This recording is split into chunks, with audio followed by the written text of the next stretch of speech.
Hi, my name is Brandon, and I'm an alcoholic and addict in recovery. I want to talk today about willpower and using willpower to quit any addictive substance.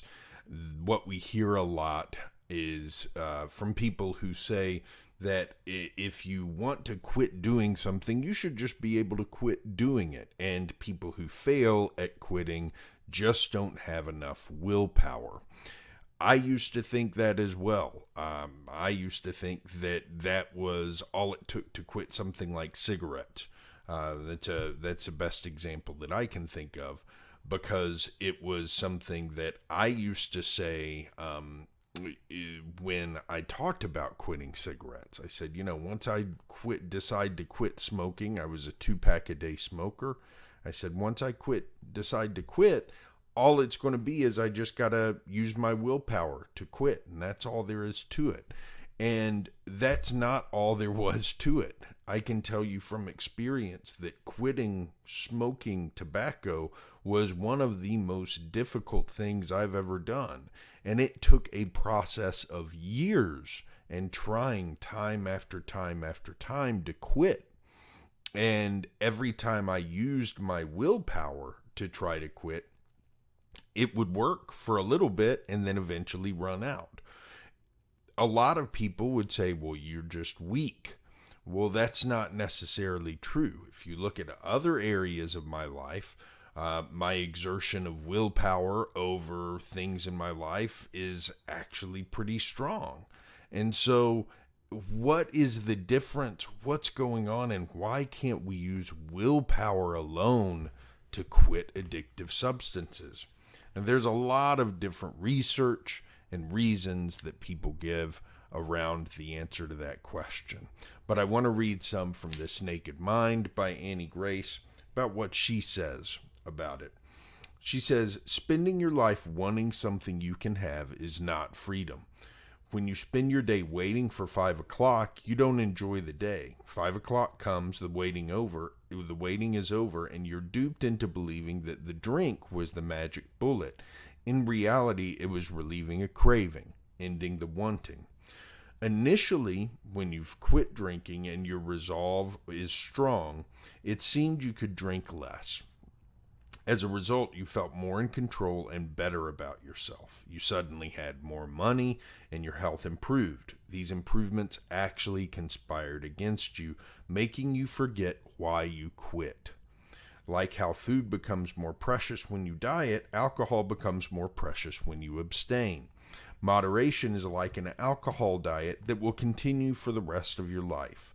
The longer you crave a drink, the greater the illusion of enjoyment when you give in.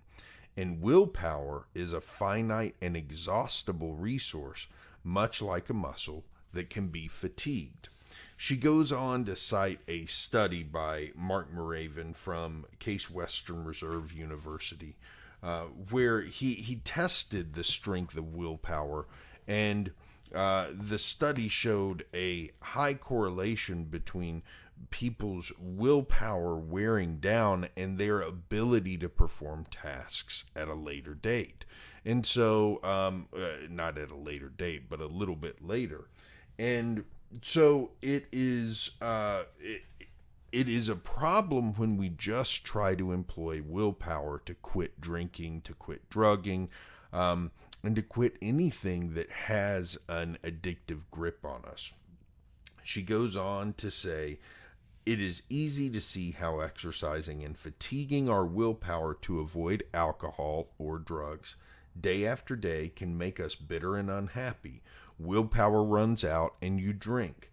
This drink provides illusory relief, the forbidden fruit syndrome. The pleasure of relief is intensified because you've abstained. You regret the drink almost as soon as you consume it, and you deal with this regret by pouring another. The more dependent you are on alcohol, the more you convince yourself that you cannot enjoy life or cope with stress without it, and the quicker it eats at you. Your life becomes less fulfilling. You develop or reinforce a physical dependence, which ensures you stop receiving pleasure or stimulation in your nucleus accumbens from the activities you used to enjoy. This experience is like opening the front door of your mind and inviting depression in to live. You need to remember this. Alcohol physically alters your brain to remove your ability to enjoy normal things. Clearly, willpower is not the answer. The answer is simple. We must become aware that alcohol is creating our problems. So that is an extremely important point.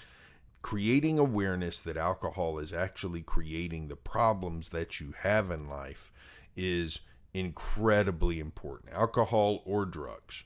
This was important for me when I finally quit smoking cigarettes. I had to accept that a lot of the problems that I had in life were actually caused not a lot of the problems that really bothered me in life, but a lot of issues that I wanted to fix were actually caused by cigarettes. Money was an issue, and I was spending a lot of money on cigarettes. I was not very confident in my appearance or my physical capabilities, and cigarettes really prevented me from being where I wanted to be in both of those categories. I knew that I smelled bad all the time. I couldn't, and then I couldn't do the kind of physical activities in terms of running, in terms of exercise that I really wanted to do in order to lose weight, because I could not physically do them when I was smoking so much. Little things like when I had somebody from work who needed a ride somewhere, I couldn't necessarily feel comfortable inviting them into my car because it smelled terrible. And I knew that, and it was embarrassing me.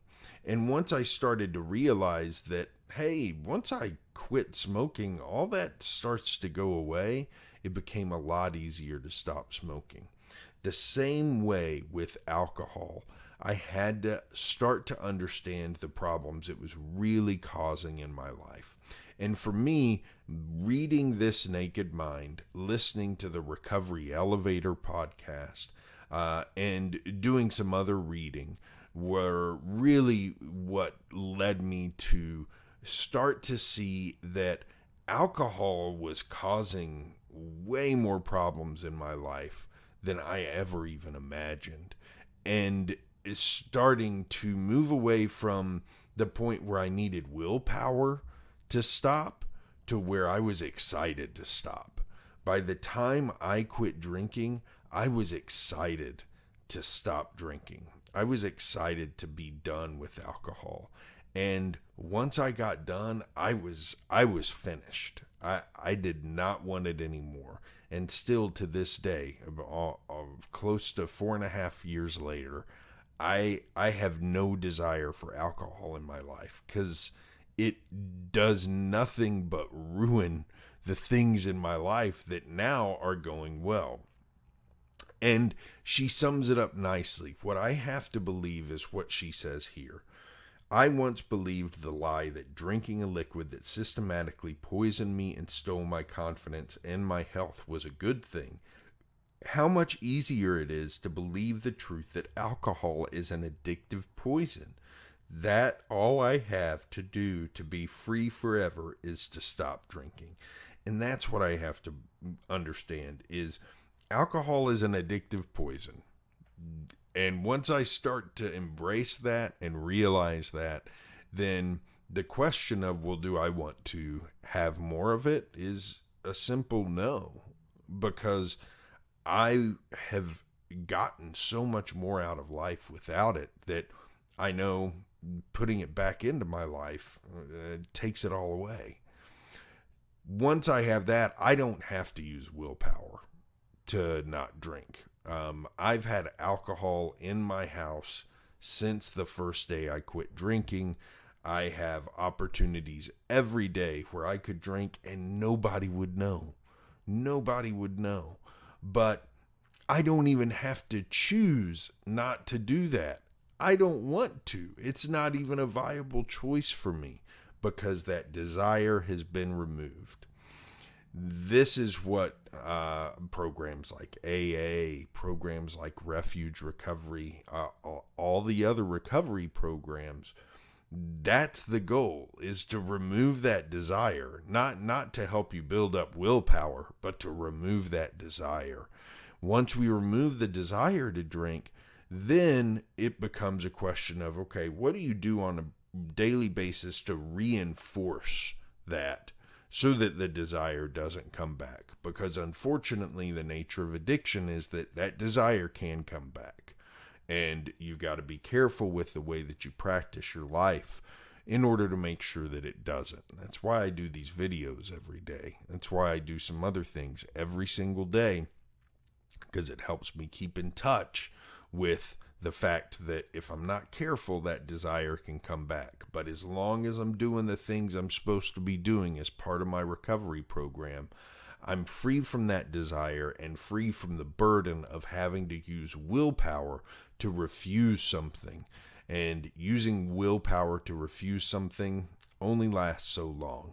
Eventually you get fatigued, you get worn down, and you finally say, yes, I'll partake, and that's bad news. So that's it for today. That's it about willpower. I'll be back tomorrow with more.